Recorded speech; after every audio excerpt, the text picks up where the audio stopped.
خاص طور پر یہ طلاق ثلاثہ کا جو مسئلہ ہمارے ہاں رہا ہے، چونکہ مجھ پر خود ایک دور گزرا ہے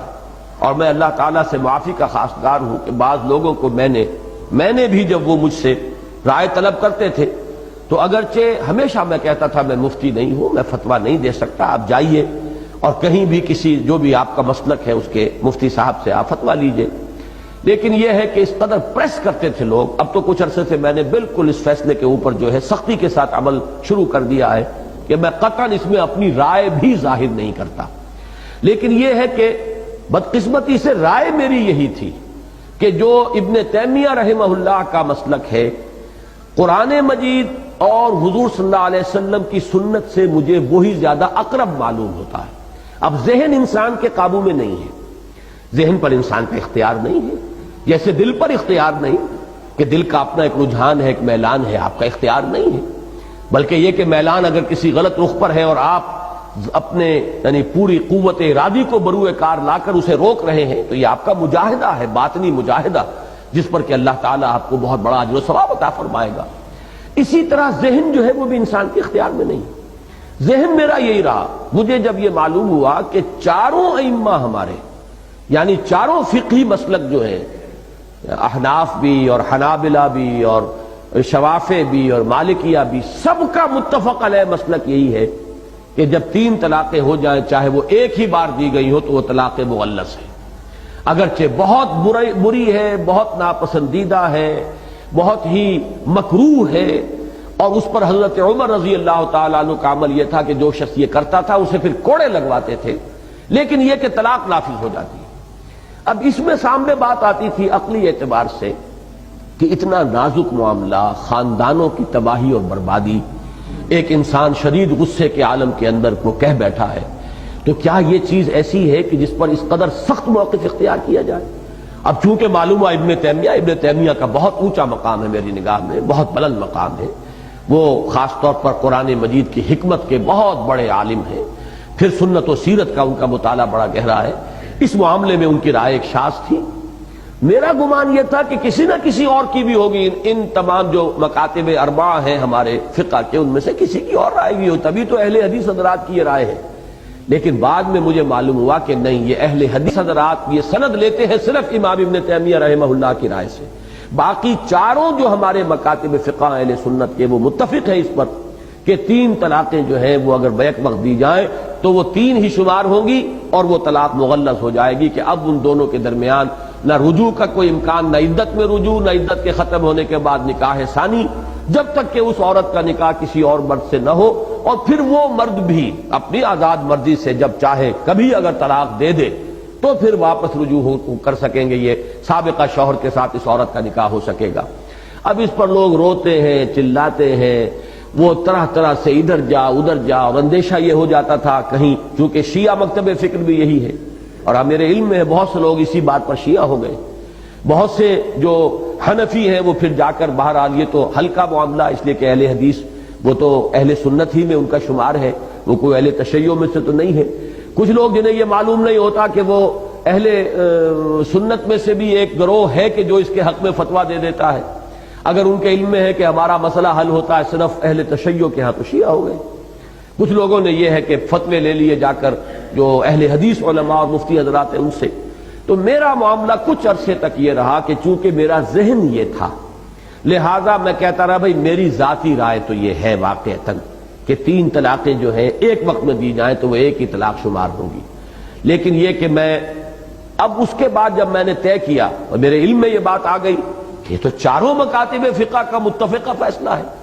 تو پھر میں نے طے کر لیا تھا کہ میں ذاتی رائے بھی کسی کے سامنے پیش نہیں کروں گا، اور میں نے اس کے بعد الحمدللہ کہ کسی کو ذاتی رائے نہیں دی، بہت ہی بلنٹلی میں کہتا رہا ہوں کہ نہیں، میرا اس معاملے کے اندر میں آپ کو نہ اپنی ذاتی رائے بتاؤں گا نہ میرا کوئی فتویٰ ہے، جائیے اور فتویٰ لیجئے، جس پر بھی آپ کا دل ٹھکتا ہو فتویٰ لے لیجئے۔ لیکن اب میری رائے جو بن چکی ہے وہ میں در حقیقت اس کی وضاحت کے لیے میں نے اتنا وقت آپ کا لیا ہے، وہ یہ ہے کہ پورا انشراح ہے مجھے اس پر کہ یہی حق ہے، البتہ اس کا جو دوسرا پہلو ہے بدقسمتی سے وہ ہمارے سامنے نہیں ہے، جس کی وجہ سے ساری کمپلیکیشن اور پیچیدگیاں پیدا ہوئی۔ وہ دوسرا پہلو یہ ہے کہ سزا تعزیر کے درجے میں معین کی جائے ان لوگوں کے لیے جو یہ حرکت کر بیٹھتے ہیں، جیسا کہ میں نے کہا تھا پچھلی مرتبہ وہ آپ نے شاید اس کو ایک لطیفہ سا سمجھا، لیکن وہ بات میں پوری سنجیدگی سے عرض کر رہا ہوں کہ واقعتاً 5 سال کی سزا جو ہے قید بامشقت اس شخص کو دی جانی چاہیے کہ جو اس طریقے سے کتاب اللہ کے ساتھ کھیل کرتا ہے اور 3 طلاقیں بیک وقت دیتا ہے۔ پھر جیسا کہ میں نے عرض کیا تھا، پھر غصہ بھی سوچ سمجھ کے آئے گا آدمی کو، معلوم ہو کہ یہ قانون ہے اور اس میں کوئی رکاوٹ نہیں ہے شریعت کے اندر۔ تعزیر ہو سکتی ہے، جس کی نظیر ہمارے پاس موجود ہے کہ حضرت عمر رضی اللہ تعالی عنہ، جن کے بارے میں یہ مشہور ہے کہ انہوں نے اس کو سختی کے ساتھ نافذ کیا۔ حضور اپنی حیات طیبہ میں تو ایک نرمی برتتے تھے، اس آدمی کے اوپر آپ ڈال دیتے تھے کہ اچھا بھائی تم بتاؤ تمہاری نیت 3 کی تھی یا 1 کی تھی؟ اگر وہ کہتا تھا کہ جی نیت بھی 3 ہی کی تھی تو فرماتے تھے کہ اب معاملہ تمہارے ہاتھ سے نکل گیا، اب تو وہ طلاق واقع ہو گئی۔ لیکن اگر وہ کہتا جی نہیں میری تو نیت 1 ہی کی تھی تو پھر وہ 1 ہی شمار کر لیتے تھے۔ یہ نرمی حضور صلی اللہ علیہ وسلم نے برقرار رکھی، لیکن ظاہر بات ہے کہ اس کا پورا بوجھ جو اس شخص کے اوپر جا رہا ہے۔ لیکن حضرت عمر نے یہ دیکھ کر کہ لوگ اس سے فائدہ اٹھا رہے ہیں، دیتے ہیں طلاقیں پورا روب جھاڑنے کے لیے، اور بیوی کو کے لیے تو گویا کہ وہ یعنی زمین و آسمان ایک ہو جاتے ہیں غریب کے لیے جب اس کو طلاق جو ہے مغلظ طلاق دے دی جائے، کیا کرے گی؟ لیکن یہ ہے کہ وہ کہتے ہیں کہ صاحب نیت ہماری 1 کی تھی۔ تو یہ چونکہ اب کھیل شروع ہو گیا تھا شریعت کے ساتھ، تو حضرت عمر نے گویا کہ اس کو پختہ فیصلہ کر لیا کہ جو چاہے وہ کہے، تم نے 3 طلاقیں دی تو 3 طلاقیں نافذ۔ اور چونکہ اہل سنت کے ہاں یہ اصول ہے، علیکم بسنتی وسنت الخلفاء الراشدین المہدیین، تمہارے ذمے ہے، لازم ہے تم پر میری بھی سنت اور میرے خلفاء راشدین مہدیین کی سنت۔ تو جو بھی فتوے ہیں یا جو بھی اجماع ہو گیا ہے دور خلافت راشدہ میں، وہ ہمارے لیے واجب الاتباع ہے۔ یہی معاملہ تراویح کا ہے جو اہل حدیث حضرات کی سمجھ میں نہیں آتا، اس پر اجماع ہو گیا تھا۔ یہی وجہ ہے کہ اہل سنت کے چاروں مکاتب کے ہاں کم سے کم 20 رکعتیں ہیں، احناف کے ہاں 20 رکعتیں،